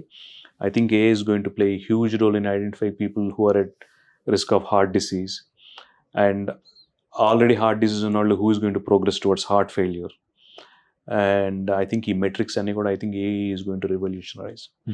సో అట్లాగే మనం ఇంటర్వెన్షనల్ కార్డియాలజీలో కూడా చూసినట్టయితే మనం యూజ్ చేసే చాలా పారామీటర్స్ ఈవెన్ టుడే ఐతో అసెస్ చేసుకునే పారామీటర్స్. ఇప్పుడు ఇందాక నేను చెప్పినట్టు OCT కానీ ఇంట్రావాస్కులర్ అల్ట్రాసౌండ్, ఆ మెజర్మెంట్స్ అన్నీ కూడా అప్పటికప్పుడు ఆఫ్లైన్ క్యాల్కులేట్ చేసుకుని చేసి I think AI is going to revolutionise all of these.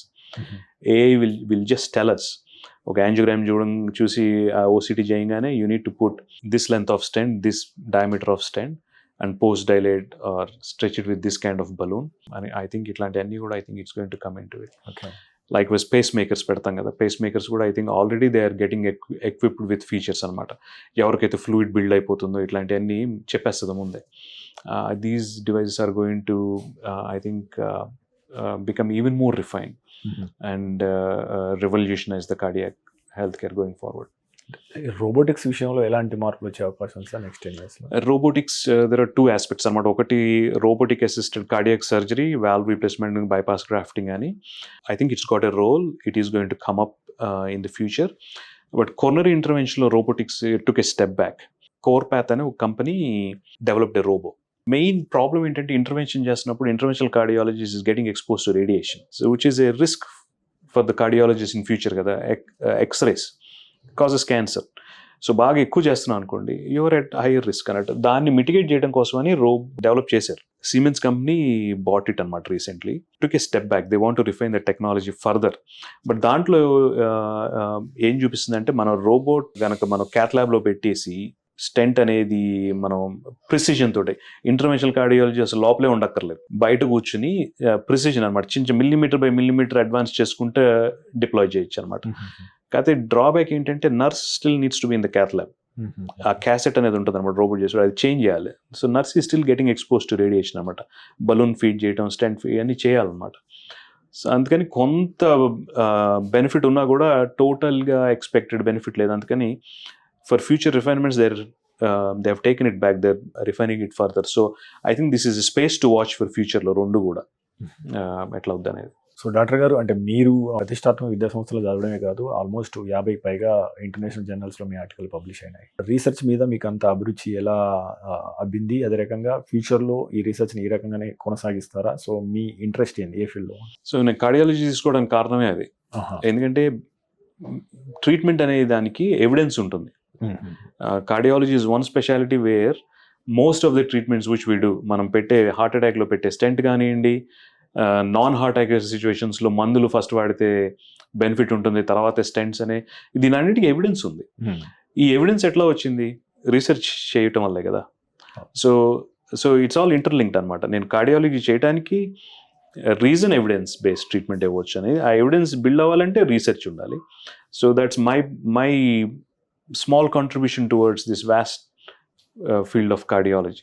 కొంత రీసెర్చ్ నేను కూడా చేసి కంట్రిబ్యూట్ చేస్తే I can contribute towards evidence అని చెప్పి. నాది ఆప్టికల్ కొహరెన్స్ టొమోగ్రఫీ మీద ఒక పేపర్ ఉంది. ఆప్టికల్ కొహరెన్స్ టొమోగ్రఫీ యూజ్ చేసి స్టెంట్స్ పెడితే యాంజియోగ్రామ్ చేసి స్టెంట్స్ పెట్టే వాళ్ళకంటే కూడా these people are going to do well in the long run అనే పేపర్ ఉంది. అది journal of American college of కార్డియాలజీలో పబ్లిష్ అయింది, which is one of the high impact factor and highly reputed journals.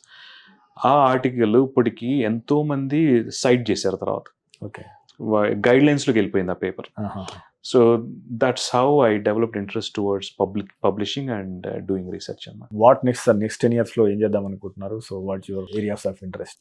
Next 10 years లో there are 2 or 3 areas which I really want to focus, but main is heart failure and heart transplantation అన్నమాట. I think ఈ మనం ఇందాక నుంచి మాట్లాడుకున్నట్టు young ఏజ్లో మనం heart attacks చూస్తున్నాం కదా. I think burden of heart disease very high at young age. So వీళ్ళకి ఫ్యూచర్లో చాలామంది they are going to develop heart failure. వీళ్ళని ఎర్లీగా ఐడెంటిఫై చేయటం, అట్లాగే ఎర్లీగా ఐడెంటిఫై చేసి those are going to be suitable for heart transplantation అనేది మనం ఎర్లీగా ఐడెంటిఫై చేసి ట్రీట్మెంట్ అందించగలిగితే I think we can change their life అన్నమాట. Okay. So at the moment I think both Telugu స్టేట్స్లో హార్ట్ ట్రాన్స్ప్లాంటేషన్ అనేది still we're lagging way behind when compare to other states అన్నమాట. So I think collectively we need to do something about this. Okay. ఎట్లా అనేది ఏంటనేది I think we need to decide. Doctor గారు, so మీకు almost వైద్యునిగా 2 దశాబ్దాల పైగా మీరు ఉన్నారు కదా. సో మీకు వైద్యునిగా అత్యంత సంతృప్తినిచ్చిన విషయాలు ఏంటి? సో 1-2 సందర్భాలు మాతో పంచుకుంటారా? చాలా ఉన్నాయి. I think every other day ఇట్లాంటి ఇంట్రెస్టింగ్ కేసులు చాలా వస్తూనే ఉంటాయి. అది 106-year-old యాంజియోప్లాస్టీ కావచ్చు, లేకపోతే ఇందాక చెప్పిన ఎక్మో కేసు కావచ్చు, ఇట్లాంటిది ఏదైనా కావచ్చు. బట్ నాకు స్టిల్ సాటిస్ఫాక్షన్ ఎక్కడ వస్తుందంటే, అన్నెసెసరీ ప్రొసీజర్ కనుక ప్రివెంట్ చేయగలిగితే I feel really happy about it. Stents అనేవి మనం ఫస్ట్లో మీరు అడిగారు క్వశ్చన్, పెద్ద వయసులో స్టెంట్స్ పెట్టడం హానికరం అని. So every day I put in lot of effort in that only. Unindicated procedure ఎట్లా అవాయిడ్ చేయాలి అనే దాని మీద ఉండదు. So if I do that even one day I'm very happy అనమాట. అంటే ఎప్పుడన్నా వేరే రకంగా కూడా అనిపించిందా, ఎందుకైనా నేను వైద్యునిగా వేరే రకంగా చేస్తే ఎక్కువ డబ్బు సంపాదించాలనో, ఎక్కువ పేరు సంపాదించాలనో, లేకపోతే ఎక్కడన్నా మనం మంచిగా చేసినా కానీ వాళ్ళు మిస్అండర్స్టాండ్ చేసుకొని మనకి ఇబ్బంది అనిపించిన సందర్భాల్లో చేదు సంఘటనలు ఏమైనా వచ్చి అసలు డాక్టర్ ఎందుకైనా బాధపడే సందర్భాలు ఏమైనా? ఐ థింక్ చిన్న చిన్న ఫ్రస్ట్రేషన్స్ ఉండొచ్చు, కానీ యాక్చువల్గా నాకైతే ఏ రోజు డాక్టర్ ఎందుకు ఆయన బాధ అయితే అనిపించలేదు. ఓకే. మరి చిన్నప్పటి నుంచి నాకు ఆ బలమైన కోరిక మెడిసిన్ చదవాలి, డాక్టర్ అవ్వాలి అని, దాంతో నేను డాక్టర్ అవటం వల్ల కానివ్వండి. ఇంకోటి యూకేలో నేషనల్ హెల్త్ సర్వీస్లో నేర్పించే వర్క్ ఎథిక్ అనేది ఏదో ఉంటుంది చూడ, దట్ ఈజ్ ట్రెమెండస్ అండి. ఎందుకంటే మీరు ఏమి ఆశించకుండా పనిచేసే అట్మాస్ఫియర్ కదా అది. అంటే వేరే రకంగా అర్థం చేసుకోవచ్చు, అది ఇక్కడ అట్లా చేస్తున్నాం అని కాదు, ఆ కల్చర్ గురించి చెప్తున్నాను. ఒక గంట ఎక్స్ట్రా పని చేస్తున్నాం, ఒక 2 గంటలు ఎక్స్ట్రా పని చేస్తున్నావా, నాకేంటి, ఒక ఇంజనీర్ లాగా నాకు ఎక్స్ట్రా పే, అట్లా ఎవరు ఆలోచించి పనిచేయరు. ఎన్హెచ్ఎస్ నేషనల్ హెల్త్ సర్వీస్లో ప్రతిఫలం ఆశించి పనిచేసే సిస్టమ్ కాదు అది, పేషెంట్ కేర్ కోసం వర్క్ చేసే సిస్టమ్ అనమాట. అది అలవాటు అయిన తర్వాత, ఈవెన్ ఇండియా వచ్చిన తర్వాత కూడా ఇట్స్ ఈవెన్ మోర్ బిజీ ఇక్కడ. నాకు ఏ రోజు అంత పని చేయడం ఇబ్బంది అనిపించలేదు. సో ఫైనల్గా సార్, ఇప్పుడు సాధారణంగా మెడికల్ కాలేజ్ చాలా వస్తున్నాయి, చాలా మంది డాక్టర్లు కొత్తగా ఫీల్డ్లోకి వస్తున్నారు. సో ఇంటర్వెన్షనల్ కార్డియాలజీ తీసుకుని ఆ విభాగంలోకి ప్రవేశించాలనుకునే కొత్త వైద్యులకు మీరు ఇచ్చే సలహా ఏంటి? ఎవరికి ఇది సూట్ అవుతుంది? ఇందులో ఏం ఎక్స్పెక్ట్ చేయొచ్చు, ఏం ఎక్స్పెక్ట్ చేయకూడదు? First of all, cardiology is a fantastic field. చాలా మంది చెప్తూ ఉంటారు కాంపిటీషన్ ఎక్కువైపోయింది, వర్క్ తగ్గిపోతుంది, ఎక్కువ మంది అయిపోయా అని. దాని గురించి భయపడాల్సిన అవసరం లేదు. If you're really passionate about doing cardiology, if you pursue your interest, I think you will do well. So cardiology నిజంగా ఇంట్రెస్ట్తో చేద్దాం అనుకున్న వాళ్ళు ఆలోచించాల్సిన అవసరం లేదు. నెక్స్ట్ ఏంటంటే, cardiology is very busy, it needs lot of commitment. నైట్లు లెగవాల్సి వస్తుంది రెగ్యులర్గా. ఆ ప్రాబ్లం లేదు, ఏ అర్ధరాత్రి అయినా, అపరాత్రి అయినా, సండే అయినా, పండగ రోజైనా లేచి నేను యాంజియోప్లాస్టీ చేయాలి, హార్ట్ అటాక్ ట్రీట్మెంట్ చేద్దాం అనుకునేవాళ్ళు అని ప్రిపేర్ అయ్యి తీసుకోవాలి స్పెషాలిటీ. ఒక మంచి రికమెండేషన్ ఏమిస్తానంటే, కార్డియాలజీ చేద్దాం అనుకున్న వాళ్ళు కార్డియాలజీ చేసిన తర్వాత ఒక్క 1 year కన్నా ఫెలోషిప్కి ఎక్కడికన్నా వెళ్ళొస్తే మంచిది, వేరే కంట్రీకి. ఆ హెల్త్ సిస్టమ్ చూసినట్టు ఉంటుంది, అందులో అడ్వాన్సెస్ చూసినట్టు ఉంటుంది. అది తీసుకొచ్చి ఇండియాలో ఆ వర్క్ ఎథిక్ని అంతా కూడా ఇండియాలో అప్లై చేయొచ్చు. So that would be my advice. So ఫైనల్గా ఈ ఇంటర్వ్యూ చేస్తున్న ప్రేక్షకులకి top 5 things to save your heart, and అదే రకంగా ఏ పనులు చేయకూడదు హార్ట్ కోసం ఇబ్బంది కలిగించేటి అంటే ఏం చెప్తారు షార్ట్గా? Very simple. అందరూ కూడా హార్ట్ హెల్త్ని సీరియస్గా తీసుకోండి. రోజుకి కనీసం 10,000 steps అన్న నడవండి. స్మోక్ చేయొద్దు, ఆల్కహాల్ వీలైనంత తక్కువ, తాగకపోతే మంచిది అసలు. అండ్ రెగ్యులర్గా హెల్త్ స్క్రీన్ చేయించుకోండి. హార్ట్ డిసీజ్ సంబంధించి ఏమి అపోహలు వద్దు. అన్నెసెసరీగా స్టెంట్స్ పెడుతున్నారు, అన్నెసెసరీగా ప్రొసీజర్ చేస్తున్నారు అన్న అపోహలతో ప్రమాదం కొని తెచ్చుకోవద్దు. ఏమాత్రం డౌట్ ఉన్నా ఎర్లీగా కార్డియాలజీ చూపించుకొని ఆ అడ్వైజ్ అనేది ఫాలో అవటం మంచిది. సో థ్యాంక్ యూ డాక్టర్ గారు, థ్యాంక్ యూ వెరీ మచ్. మీ విలువైన సూచనలు పాటించి ఈ అవగాహన ప్రజల్లో ఎంతో ప్రయోజనం చేకూరుతుందని భావిస్తున్నాను. సో థ్యాంక్ యూ డాక్టర్ గారు, thank you very much. So viewers, ఇది ఈ వారం డాక్టర్ స్టాక్. వచ్చే వారం మరో డాక్టర్తో కలుద్దాం. చూస్తూనే ఉండండి మెడ్ ప్లస్ 1 TV.